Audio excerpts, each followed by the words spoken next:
You've just landed Inside LaunchStreet, the innovation podcast, where we interview top innovators out there shaking things up so you can innovate and differentiate and get further, faster in this crazy, cluttered world.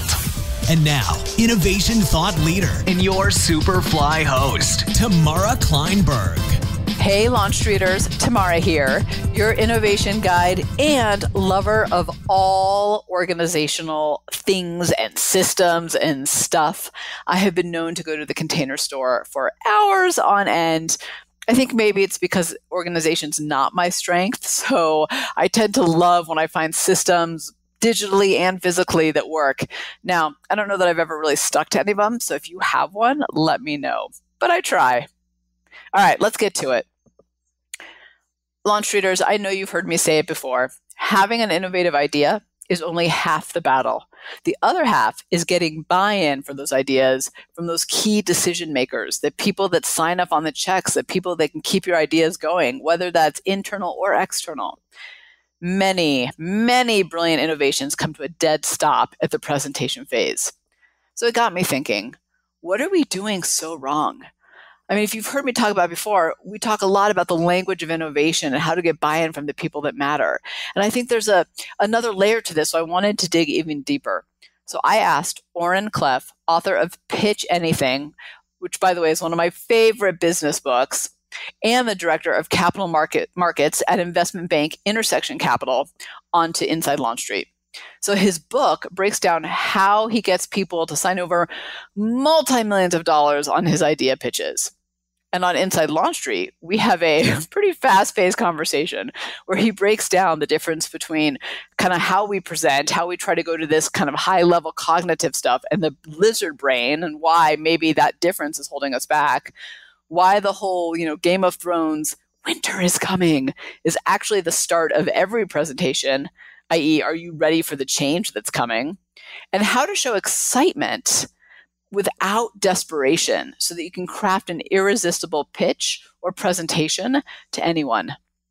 Now, I know this borders on sales, but I'll tell you right now, innovators, if you want to get traction on your innovative ideas, you better learn how to sell them in a way that makes people listen. I think this is going to help you do that. Here it goes. Oren, thank you so much for joining me today. This is going to be a fascinating conversation. All right, let's see what we can do with it. I'm just going to set the bar high to begin with. All right, since we're just getting to know you, what's the one thing people would be surprised to learn about you? Well, the one thing people would be surprised to learn about me is that I agreed to come on this podcast.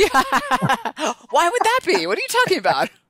No. So, hey, listen, I've written easily 255 institutional pitches, presentations for money.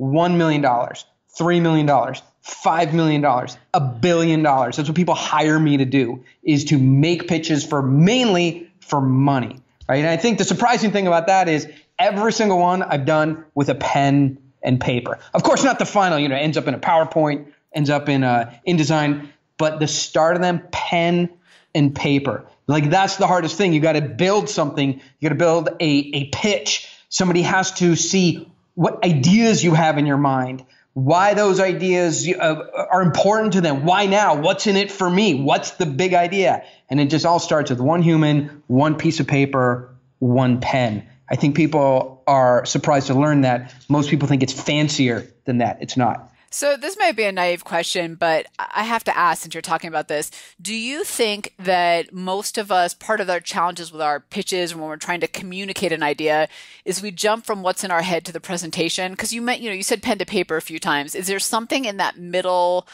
or that first step that really matters to get it right? Yeah. So for those of you who watch Game of Thrones, that's the first step. I mean, who doesn't? Like, what we say is, like, for those of you who don't, go watch it, come back. let me tell you who doesn't. I was speaking in Las Vegas to 1,500 people a couple of days ago.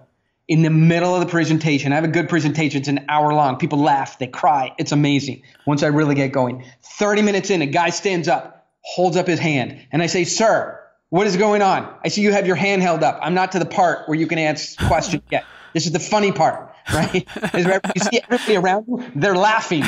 What are you doing? Stand up with your hand up, right? And he says, oh, my wife had to leave. I go, I'm sorry, why did your wife leave? The language. Okay, what kind of man lets his wife leave and stays? But anyway, what's wrong with the language? Right? Oh, do we have to hear the language? I go, okay, well, you're definitely not going to like the next part because it's about Game of Thrones. So, but why? We do pepper in some language. But why Game of Thrones, right? Well, except for that one guy. What's the context? Winter is coming. That is the beginning of every presentation, no matter whether it's for SaaS software, for it's a logistic company, it's for big data, it's for Internet of Things, it's for AI, it's for whatever it is that you have that you're beginning. The beginning of the presentation that most people get wrong is winter is coming. What does that really mean? Things are changing dramatically. If you're not prepared for the change, you're going to be left behind. Life is going to be difficult, and you're going to lose out to those people who bring in furs and store food and stop focusing on fighting and weatherproof their place. When the change happens, if you're not ready, going to get wiped out. So how do you know if you're ready? And I know that sounds kind of obvious to some people, maybe those of us who deal with change and thinking differently all the time. But I think there's a lot of people out there who aren't even sure if they're ready or not. So the presenter or the listener? Well, both, I guess, if there's a perspective for both. Sure. Well, I think about it this way.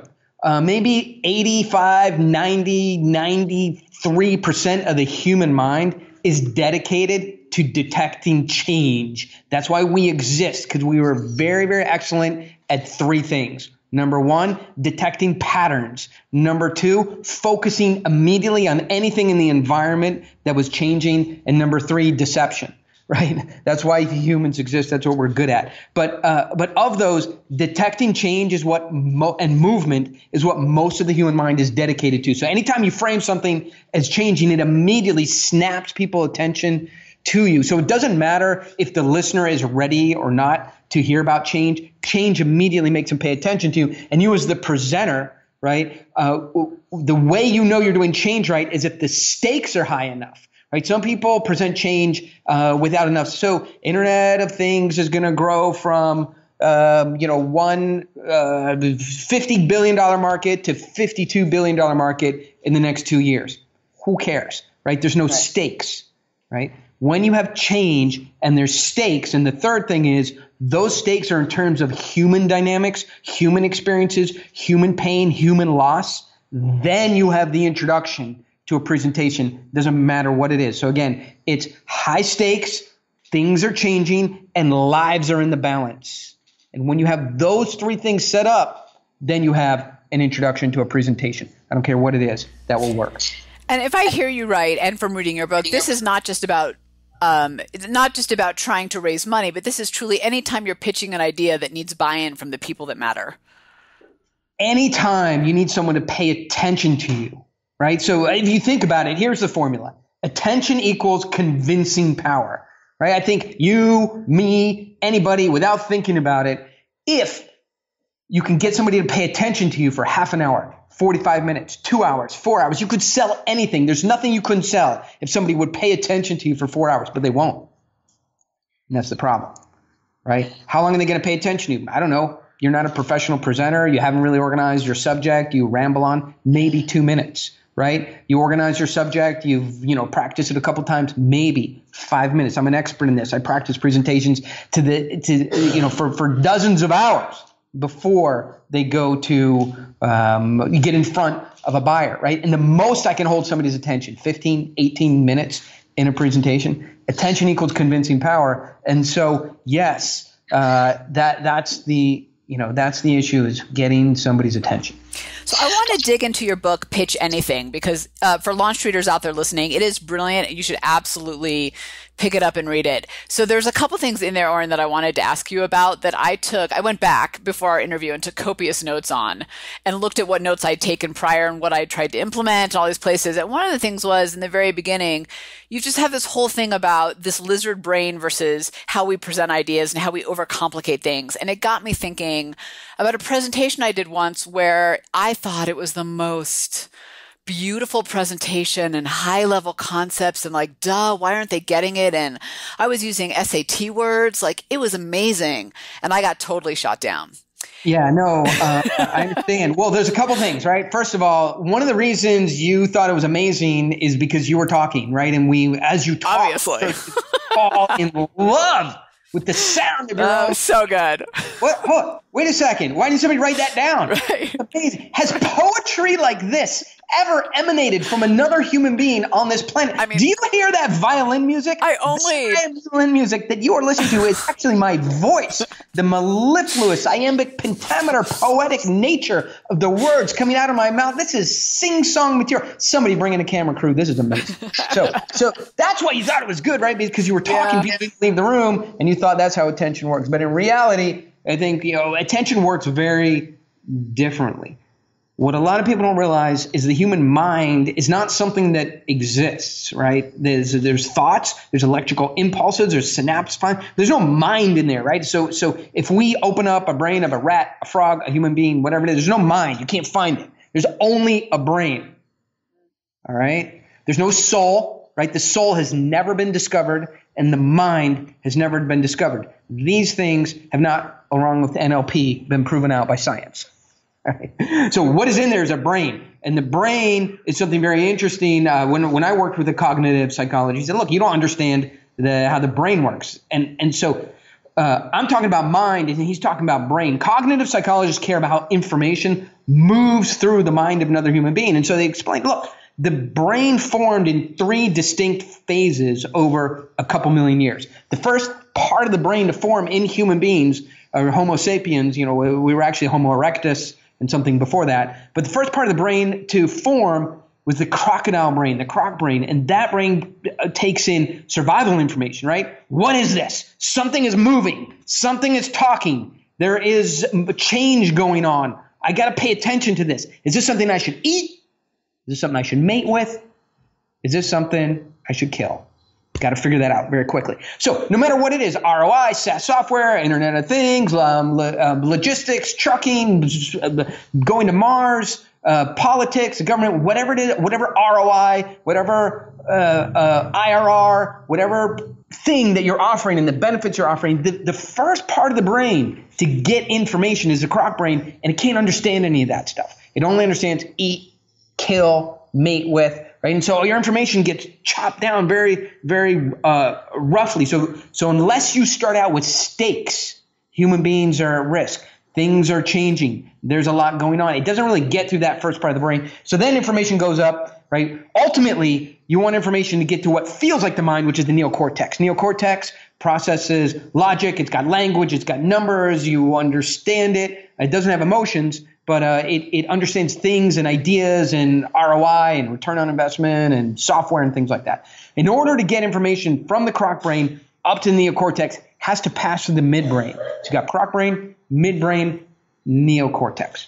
All right. The midbrain understands social situations. So in order to get the information to the part of the brain where you want it to be processed by your customer, by your buyer, by your investor, it has to pass up through the first part, the croc brain, second part, the social brain, which understands are you below somebody or above somebody. And then if that person believes that you're a higher status than them, then the information will move up to the neocortex. There's a lot of work for your information to do before it gets to the part of the brain that can make a decision. And that's why it was frustrating for you, because you were going right to the neocortex and you weren't getting access to it. The other parts of the brain were stopping your story, your narrative, your information, your ideas, everything you had from getting through. So let me ask you a question, because there was a part in there where you talked about, the brain, and I'm not going to say this right, so you're going to have to say it in the right way after I jumble it. But you talk about how the brain's going, all right, is this going to take me energy to digest this information and figure it out? And if it is, I'm going to pass because I'm lazy and efficient and I don't want to have to expend energy on this. And that was a major hurdle for me, is I felt like when I was presenting ideas, I think what was happening is I was forcing the people on the other end of the table to think too hard. Yeah. So tattoo these two words on your arm. Okay. Not right now, but later. I'll do it by a professional. Okay. Yeah. Have this done by a professional and use like colors and stuff. Right, yeah. Cognitive load, right? Cognitive load. So the neocortex has a set of instructions that the rest of the brain and all your processing centers, the amygdala, the croc brain, all the processing centers have to follow. And it says, look, if I've seen this information before, do not send it to me. If I can figure this out easily, do not send it to me. If this follows an established pattern, don't send it to me. Figure it out somewhere else in the brain, because the neocortex, I'm involved for very difficult problems that need short bursts of very, very high energy consumption thought processing. So don't send me the easy stuff.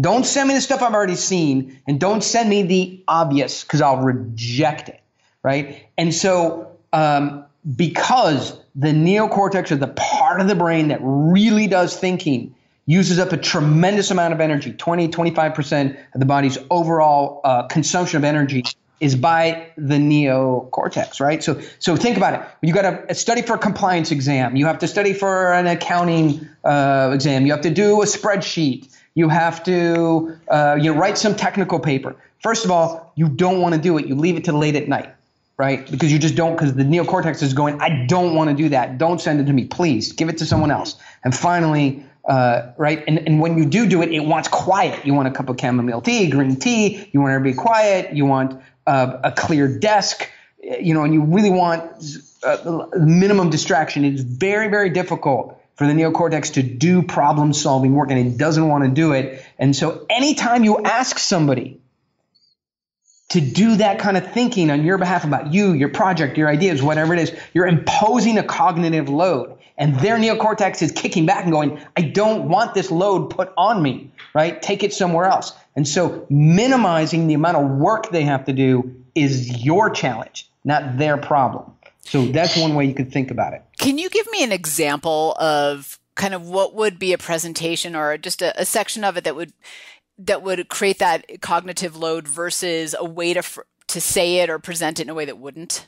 Yeah, sure. Right. So we're the number one. And by the way, what are the kinds of companies that you're working with? Or give me a product category or company or. Oh, sure. So I do a lot in consumer packaged goods, and I'd say a lot of our LaunchStreet listeners are in consumer goods or retail.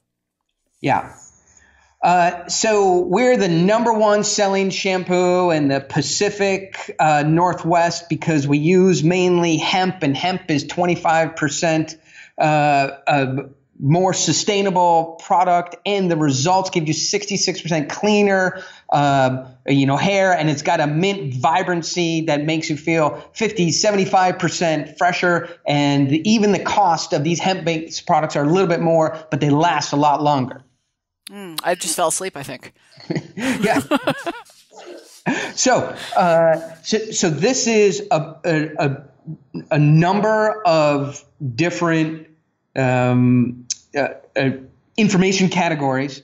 It's got some information. It's all mixed up. There's no narrative flow, and it's a very heavy cognitive load. And now my brain has just got to process it. Is this true? How does it fit in? What's in it for me?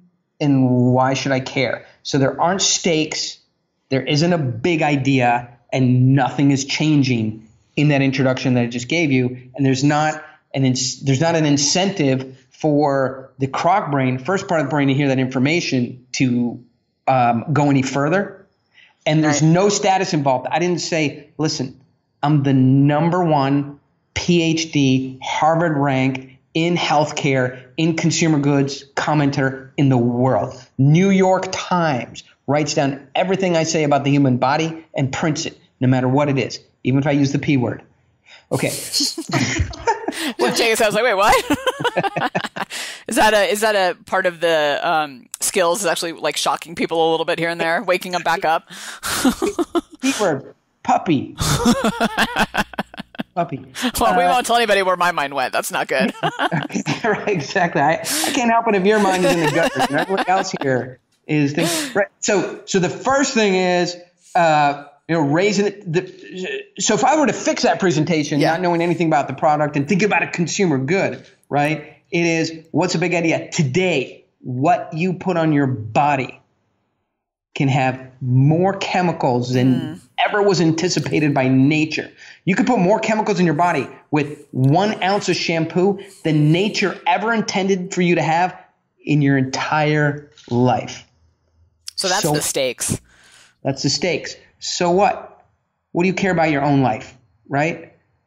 Think about your family, right? And the other people, right? The exposure to chemicals is changing so rapidly in the last 5 years.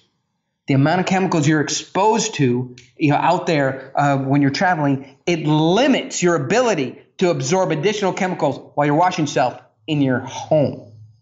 Things have changed dramatically. Listen, so that might be interesting if it was in the National Enquirer, if Dr. Oz was telling you. But whenever Harvard Business Review wants to know something about chemicals in the human body, my company is who they call first. We've been quoted in the New York Times and Harvard Business Review 1,000 times in the last 2 years.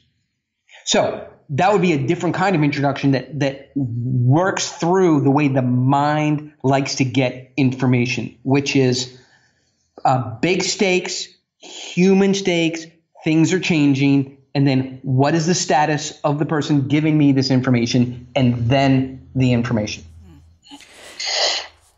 So I wanted to, so we're going through a lot of different things. And so listeners out there, please go buy the book because really there's so much in here, but I want to take this to the next. Wait, let me paraphrase that. Yeah.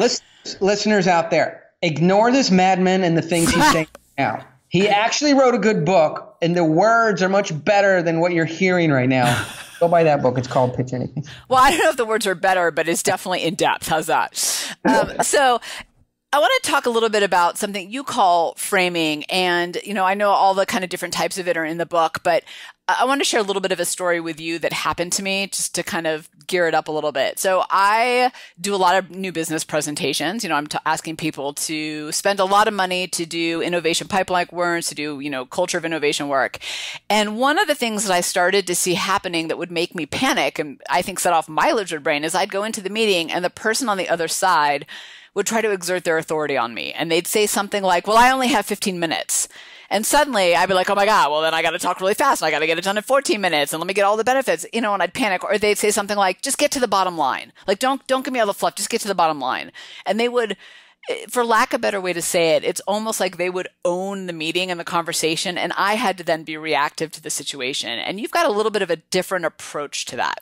Sure. So this is what I would call the power frame, right? And so what's a frame? Well, it's a way of looking at a situation, right? So if you think about it, we're familiar with frames because we have time frames, right? If somebody says to you, hey, I only have 5 minutes, they have framed that encounter in a certain way. If somebody says to you, hey, we only have 15 minutes, sorry, we're running a little bit late and that we won't have time for the whole meeting, right? They're framing that encounter not just with time, but also with status, right?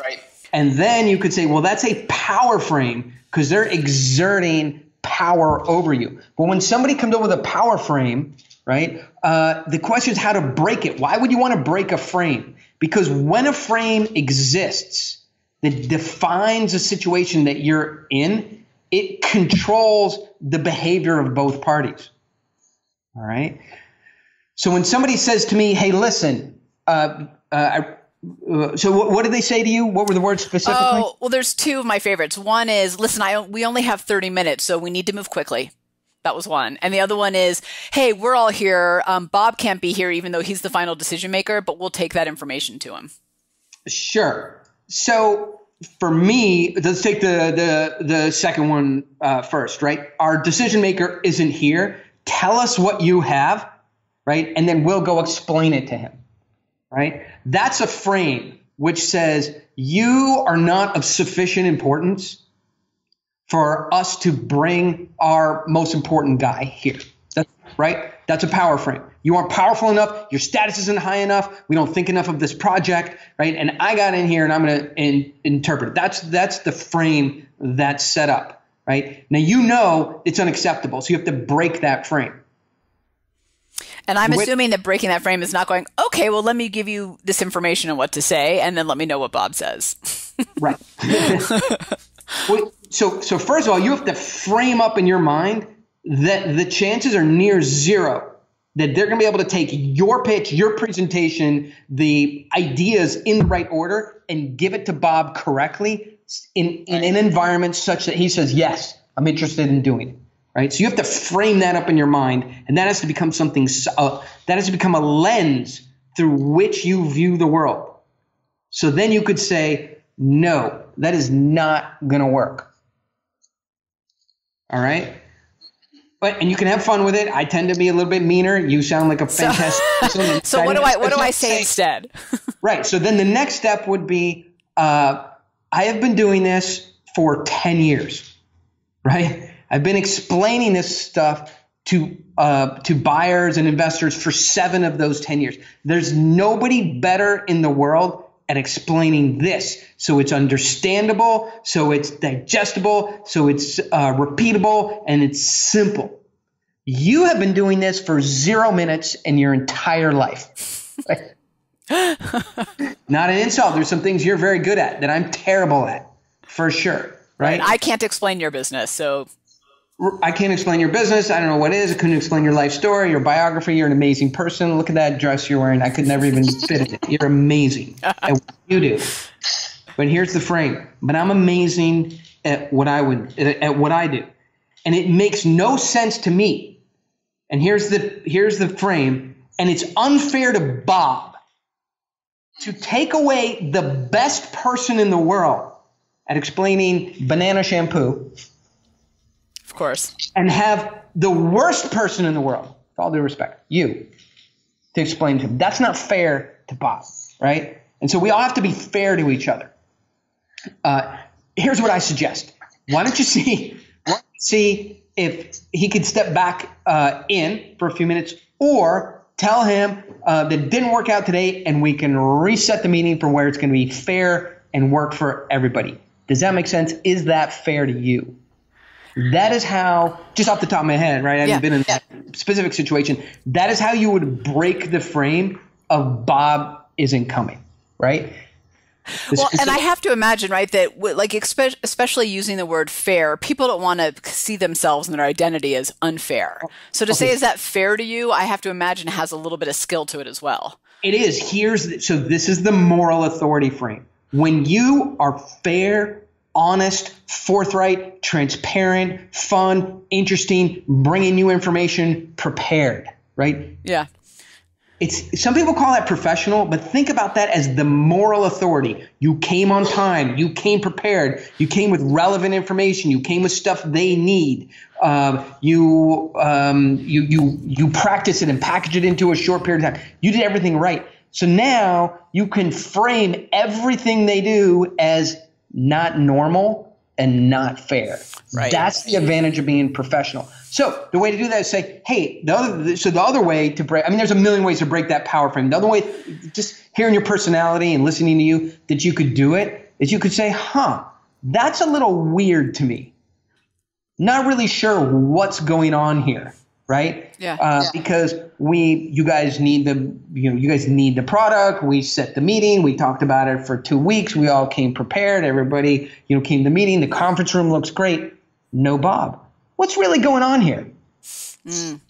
I like that too, because you're almost calling the elephant in the room, which is that, everybody's double booked and Bob isn't taking this as a priority and may not even do it anyway. And so now let me take it further. I totally understand, right? Things may have changed for you and you guys just forgot to cancel the meeting, which I understand. This is not for everybody, right? Yeah. However, I will not do this for you. I will do it with you. If you guys want access to 25 containers of banana shampoo, it's time for you to start showing up. and let's see, okay? It is so much work for a supplier and a vendor to place an order, pay for the order, ship the order, quality control the order. This doesn't give me confidence that we are supplier and vendor. And I'm confused at what's going on. Why don't I give you a few minutes to get yourselves organized? Come back. I'm okay with anything. Tamara, your head is full of dead batteries. I don't know why you came here. Please take your banana shampoo and go somewhere else with it. That's fine. I'm totally okay with that. Because you're not getting the business anyway if Bob's not there. Right. Exactly. Or, Tamara, listen. We're so sorry. We just got discombobulated. We need 10 minutes to get ourselves organized. We're really interested, and we'd like to go further with you. But just tell me one of those things, right? And I totally accept either answer. So with that whole succession that we just did, by the way, you don't have to say it mean the way I am. You can say it the way you are, but you have to say those things. With that succession of information, you have changed the whole dynamic from being controlled to controlling the situation. All right, so here's what I have to ask, because I've now tried this, some of your suggestions a few times, and I want to talk about the time one in a second, because that was the first one I did, and I was totally sweating when I did it. But when you first did it, were you nervous? Were you worried? Because I know that the head trash that went through my head as I tried to change up the control of the meetings and the frame was, oh my God, what if they hate me and think I'm a jerk? And not because I care if people like me, but more of I'm in business. I want to make these connections. I don't want to walk away with people hating me for that reason. So were you nervous? Did it just take a couple times for you to get over that and realize, oh my God, this works and everybody actually benefits? Yeah. So for people listening, right, let's think about it.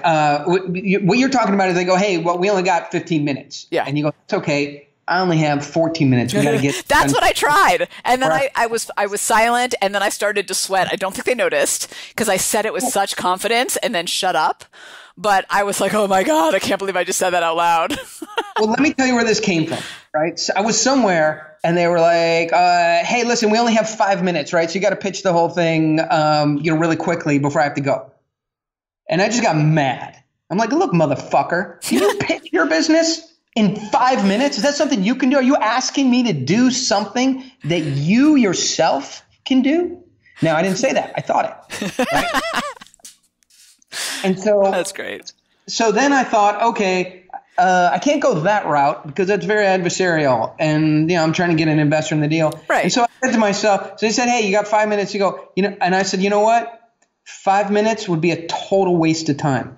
I only have 4 minutes. Let's get started before I don't have 5 minutes to waste. We got to do this in 4 minutes. Are you ready? Pay attention. Let's roll. Does that just shock them? Yeah, so that because that is what nobody really expects you to explain a real estate deal or a mass market consumer product in 5 minutes. It's just a controlling move, right? And that's all it is. Yeah. And so what you want to do is take control back. Oh, I don't have 5 minutes. I only have 4 minutes to spend with you. With the implied messages, I don't even know.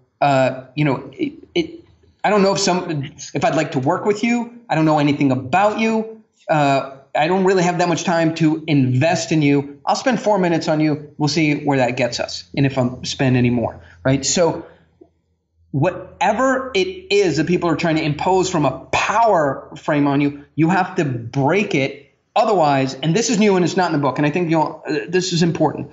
When somebody has power over you, 3 things happen. Okay. One is their focus becomes extremely narrow so they can't appreciate the scope of what you're talking about. Number 2, when somebody feels like they have power over you, they have risk-taking behaviors, right? So they'll do things that they normally wouldn't do if they didn't have power. They'll look at their phone, they'll look away, they're writing their book, they'll text, they will, engage in some other activity, they'll interrupt. So they'll take risk-taking behaviors, right? And the third thing is they only see you at a very surface, cursory level, so they don't see any depth in you as a person.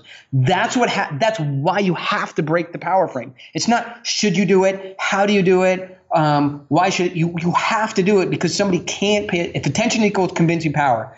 Again, when people have power over you and they exhibit these moves, they only see you at the surface level. They take risk-taking behaviors. and their focus becomes very, very narrow, can't listen to the scope of what you're saying. That's why you have to break the power frame when it presents itself. So do people who put themselves in that power frame, does it show up the minute you walk into the room with those people, whether they're your boss, your colleague, it's a pitch or someone you work for? Is it obvious right away? So it is obvious right away, because what happens is the dominance hierarchy is immediately in effect once you walk in the room, get on the phone, right? Who is the higher status person? Who's the alpha chimp? Who's in control?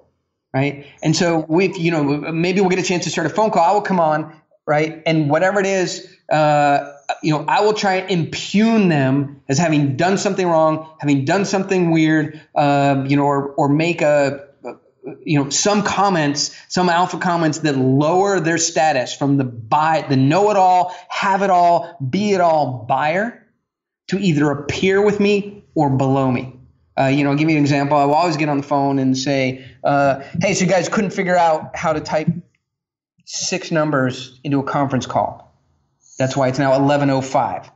So who pays me back those 5 minutes? Is that accounting or is it customer service? Where do I go for that? Right? No matter who it is, a billionaire. And then they'll laugh. And, you can't do it in a mean way. By the way, the more aggressive you are, the more cocky you are, the more funny sort of charismatic you have to be. You can't just be shrill, mean, tough without also being funny, fun, and interesting. So it's got to be. And then, you got to say it with a smile. Yeah. Right. Say it with it. Right. So, but anyway, that will reset the status alignment. Who owes me 5 minutes? No, seriously, I'm going to collect. Right. You got to do whatever's right for your personality. There's a million ways to do it. Get on the phone call and they'll be talking about sports or weather and go, hey guys, I've been wanting to buy a Jeep on eBay. Are you going to be talking about sports and weather for the next 15 minutes? Cause I can go do that and come back when you're done. That's great. Right. I got a million of them. Put me in this situation and I'll make it happen. But at the beginning, it's not that you need to lord over them, but they need to understand that it is a treat, it is an opportunity, it is a special event to be able to spend time with you, right? And they're not in control. And really if I'm hearing you right, Oren, the reality here is if you're not level setting that power and shifting it and reframing it, then you're not winning because nobody's listening to you anyway. So because to your point, right, they narrow their focus, they're taking these risk-taking behaviors, which sounds ultimately like they're not paying attention to you. And if they're seeing you on the surface level, whatever it is that you're presenting to them is not going to get through regardless. So you might as well take the risk and try to level set a little bit. Because you said that so eloquently, you said it so sort of academic. Like maybe I read the book. Interesting. It sounds like you read the book or maybe wrote the book. Let me say it in a different way, right? And we've all been on a conference call where somebody has, where somebody's been sharing the screen and then they forgot that they were sharing the screen. Yes. And then you get to see whatever pet products they need or text with their wives or they're searching for a new car. They're on Facebook. Or they're on Facebook or worse. Well. I know your mind goes. You don't know. That's why I don't do video. Right, exactly. So, but that is when you've seen that behavior, that's exactly what you've seen. You've seen somebody that is risk-taking behavior. To be on a conference call, be sharing your screen and searching for Jeeps on eBay, right? And that is why do people do that? Because they feel like they have the power over the meeting, over the situation. So, look, maybe I wrap it up like this. My brother, he's a scientist. He works for a company called Near Earth Autonomy. They make, invested in by Boeing. They make software for aircraft to autonomously fly into dangerous places, right? But anyway, he's a kind of negotiator, or he's a kind of presenter that goes, hey, listen, I don't play games. I just give you the facts, right? And I tell him, oh, so you play the I'm not a negotiator, I just give you the facts game, right? Everything between human beings is a power dynamic and a status ratio. And it's not that you have to be mean or aggressive. You just can't have somebody exerting power over you, because then they aren't paying the attention to really hear what it is you have to say. And so I think that is so important. before we keep going, I want to hear about the new book. But before we do that, can we talk a little bit about eradicating neediness? I want to make sure we get that in before we run out of time, because that was a very personal chapter and one that I think a lot of us suffer from, including myself. Yeah. So thank you. Please, really appreciate you meeting us here. If you sign us to, if we do a deal together, you can reach me at any time. Here's my mom's beeper number. Here's my grandmother's fax number. You can call me at home. We'll be, the customer is always right. We'll bend over backwards. This is all neediness, right? And so neediness triggers something very uncomfortable in human beings, because if you go back 70, 80,000 years ago, when human being, the mind was still developing and we're getting the social behaviors, there was no surplus of anything. So if you needed something from somebody, if you wanted something from them, you were a danger and something to be avoided and unpleasant. Oh, interesting.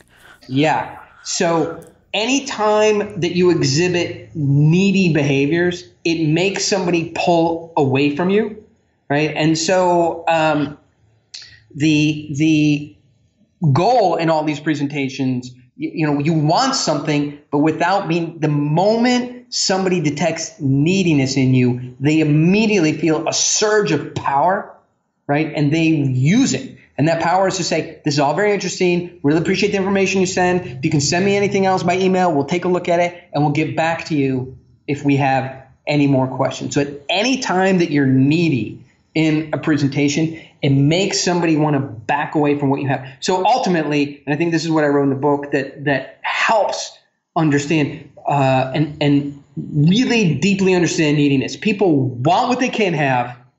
People chase that which moves away from them, and they only value that which they pay for. Anything outside those three rules, if you find yourself exhibiting any behavior outside of those three rules, you're probably acting needy and pushing somebody away. There's no sort of dynamic of where people are interested. They're listening to you, they're excited, but you're giving all the information, you're giving discounts, you're giving free trials, you're giving demos, you're giving information away, and they still want it. There's no middle magnetic ground, right? Either you are moving away and they're chasing you, or they're moving away and you're chasing them. There's not two interested parties sitting there goo-goo-eyed looking at each other like 16-year-old teenagers. So here's where I think I get confused. What's the difference between, wanting to show the potential customer, the person who you're getting buy-in from, that you're interested in, that you are excited about their business, and neediness? Yeah. So it's nuanced. It's I say it all the time, right? I wrote a chapter in a book. The book is in 11 languages. It's in 2 dialects of Chinese. I just came back from Italy. I speak all over the world on it. It's one of the most popular books. And the main chapter in that book is eradicating neediness. But yet I will tell people, I'm super interested in this deal. I'm really excited to work on it. And I really like what you're doing and hope we can work together. But I don't know that much about you yet. And in fact, if you sign the contract and hand it over to me, I would give it back to you, because I need to learn a lot more before I decide to spend 2 or 3 months with you, as one of our main clients, right? Here's some things I don't know. Have you worked with vendors before? What's your, payment history? Are you really trying to raise capital, or are you just testing the market? Have you worked with other investment banks before? Have you already been to market and you're just coming to me as an emergency backup? What's really going on there? I'd like to know a little bit more. So that is eradicating neediness. Even though you're saying, I'd love to work with you. I like this deal a lot. And I'm hoping we can find a way to be in business together. So that set alone is attention-seeking, needy behavior and is a deal killer. But on the heels of that, to say, but getting ahead of myself, I don't know anything about you yet. Certainly not enough to do a deal. Let's continue moving forward, see if our circles overlap. If they do, I'm sure we'll find some way to work together. It's interesting, and I think you mentioned this in your story in the book. Particularly in my early years, what I found was, and it actually loops all the way back to the power dynamics that we were talking about. If I felt like they were a good deal, I'd be happy to get them. That would be great. That's fine. They need me more than I need them. I would go in totally powerful, no neediness, and all of that would happen. But the minute that amazing client, when Disney called me, suddenly I was like, oh no, now I need them. And in an effort to be excited, accommodating, whatever you want to call it, I would come across as needy. So it was very situational to who I was pitching or talking to. So this is the prize frame. Maybe we'll wrap up on this. Yeah. Okay. Here's the thing. So this is sort of like the Mark Zuckerberg effect, right? If you know the story of Mark Zuckerberg going in to raise the first real big institutional round for Facebook, supposedly he went in a bathrobe or some kind of very informal, almost slippers and a robe to an institutional investor meeting. Why did he do that? Right? He's not crazy. It's so much it gets so much demand it didn't matter. Right? So the cure for neediness is pipeline. Think about it. Yeah. We're right. You're not desperate. Cure, right? Like, okay, so people go, yeah, that's great. There's a cure for you and Tamara, but I don't have that much pipeline. But the number one cure is pipeline. I have so many accounts, right, that I don't even know what to do with my time. And when you take those calls so differently, like, hey, John, how's it going? Yeah. So sorry, we're so busy. I just got, do you want it or not? I know you have a lot of questions. Maybe I can answer one or two of them, but I've got to get all my orders in by Friday. I write up, do you want it or do you want to just wait till next year? Right? That's how you behave when you just have an overwhelming amount of pipeline. So maybe you don't have that. So that's a great, and I also think too, that's truly when you're qualifying for a right fit, because you wouldn't take everybody anyway, right? Yeah. So they want to be good. Like, hey, right. Hey, so I don't want to do the paperwork on terms. So can you just wire the money, right? I don't have time to write really, John, I don't have time to write the contract out. Wire the money. If I see it come in, I'll write the contract, send it over to you. We'll ship next week. Anything else, honestly, I don't have time. Right? That's how you would do with overwhelming amount of pipeline. So, okay, I don't have that. What's the next thing? The next thing is just to fix in your mind that you do have it and behave the same way. That's kind of tricky. It's pretty good play acting, but you can do that, right? Especially if you've had periods where your pipeline has been overflowing, you know the feeling of it, and so you can act that. I think an easier way is the prize frame. Listen, okay, I'm the best at what I do. Consumer products, nobody understands that better than me. You want to work with someone else? Go ahead. I have no problem. I do this better than anyone else. I'm giving you some of my time. During the time that I'm giving you time, this is in your head, by the way. You're not saying this, right? I mean, I could say this, but this is, level 10 is you actually say this stream of consciousness. I'm giving you some of them my time. During the time I'm giving you, there are rules. If you play by those rules, I will continue giving my time and help you. You break those rules, and we're not going to be able to work together. Okay? So you're going, okay, that sounds very dramatic and draconian and stoic, but does it really? What if one of the rules is that I get to make a good margin? I'm giving you my time. I'm the best in the world at what I'm doing. This is in my head, the prize. I'm the prize. I'm not trying to win your money. I'm not trying to win a contract from you. I'm not trying to win your acceptance because I'm the best in the world. I have all the acceptance that I need. I'm going to give you one of the rules of working with me is that I get to make a good margin for working with you. If you behave in a way that seems like you don't want me to make a margin or I'm not going to get to a margin, that breaks the rules of the engagement and I have to go away. Now that would be very real, right? Yeah. Because the worst thing in the world is to work really hard, sign a contract and have no margin in it. And so once you identify these rules in your head, and you also stake the ground that you're the best in the world or the best in the market at what it is you're talking about, and that people are lucky or it's a benefit to them to be able to spend time with you because they get to learn so much, then you're the prize, that they have to win your time. Right? And that will eradicate your neediness. And then you won't say things like, you won't play fetch me another rock.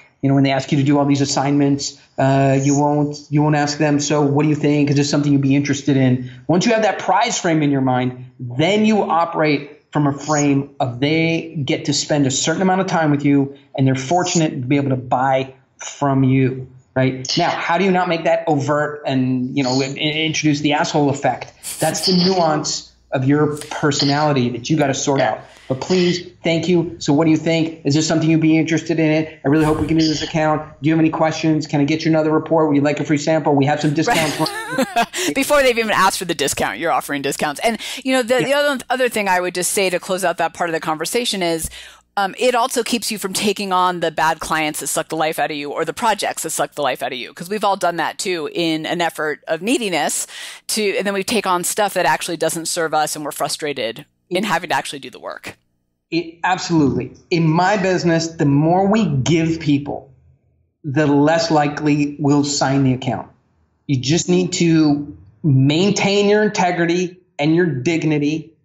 Give them a presentation on the big idea, how things are changing, what the problem is, why what you do is very hard to do, your solution, who else does it, why you're different, what the ROI is, what the upside is of working with you, where the downside protection is, who's on your team, and what are next steps. That's it. That's the only thing that goes in the presentation. Nothing else belongs. Then at the end, you can say, but we're very busy. As we said, I need to learn a little bit more about you. Why don't you tell me in context of the presentation that I just gave you how you're a fit or how we're a fit together, and then we'll figure out if we should go further. That eradicates neediness completely in a way that's fair, honest, fun, interesting, and not mean in any way at all. One of my rules is, within 6 feet of me, I'm always having fun. Okay? If you want to not have fun, right, then back away and go have it somewhere else, right? So I like to get margin. I like my customers to, I like our clients to be fair. If there's a problem, to come talk to me about it. But when we're together, I need to be having fun. I can't be miserable. The rest of life is hard enough. So it's a rule. Well, Oren, I feel like this has been fabulous business therapy, so thank you. I have copious notes, but let's, before we go, talk about your new book coming out. I think it's called The User's Guide to Power. So I know it's not out yet, but tell us a little bit about it and why you wrote it. So the User's Guide to Power looks more deeply at the dominance hierarchy, where we fit from a status level with people around us. When we go into pitch, here's a good example. And one of the central themes of the book, when entrepreneurs have new products, they want to make it sound sexy and exciting and new and novel and interesting and better than anything else that has ever come before. But that's not what people buy. People buy plain vanilla that's slightly upgraded. Okay? Plain vanilla. Another one is pre-wired ideas. So many of the entrepreneurs that I've seen thousands of pitches and presentations, they come with totally new concepts that there's a heavy cognitive load on my brain, and it takes me so long to ramp up on what it is they have. I'm burnt out by the time I understand it, or I never get to understand it. If you come in with a pre-wired idea, if you understand where you are in the dominance hierarchy, and you frame your idea as plain vanilla, it's always done this way, this is the one that works, this has worked forever, but it's improved and upgraded, then you're a lot further down the way to having power and understanding how to influence people and get what it is you need in a short period of time. Do you think that's why businesses like, I'll use the very obvious one that everyone knows, but like Uber or Airbnb were so successful, is because on one hand it's disruptive, yet on the other hand it's totally obvious? Yeah, exactly. This is how it's always done. A car comes and picks you up, right? You pay the driver, they take you to the destination, but the payment mechanism is a little bit different and the driver is a little bit better. Oren, this has been absolutely amazing. What's one last piece of advice you have for LaunchStreeters out there trying to pitch a big idea? Most of the time, people come in and say, here's the big idea, and it's a small idea, right? Yeah. Big ideas are truly big. So here's a piece of advice. Have the ability to talk about an idea for 2 or 3 minutes without saying anything about yourself, your company, what it is you have, or what you want. Give me an example. Walk me through a story on that one. Well, I already did. So today, if you think about all the creams and potions and stuff that we put on our body and we drink, right? Today we're exposed to more chemicals in a single day than nature ever intended us to have in a single lifetime. That's an idea. It doesn't say anything about my shampoo. It doesn't say anything about bananas. It doesn't say anything about my company. It doesn't say anything about what we want. That's just a big idea. So this has been amazing, Oren. Thank you. I have learned so much. I mean, we'll have to see what LaunchStreeters think. That was me exerting power at the end. Did it work? No, really. It's been absolutely fantastic interviewing you. No, have to see what they think. I also have to see if I'm willing to sign the release form. So we both have to. I had to get, I'm an experimenter. Like, I need to try the stuff that I learn. So, I thought I'd give it a shot.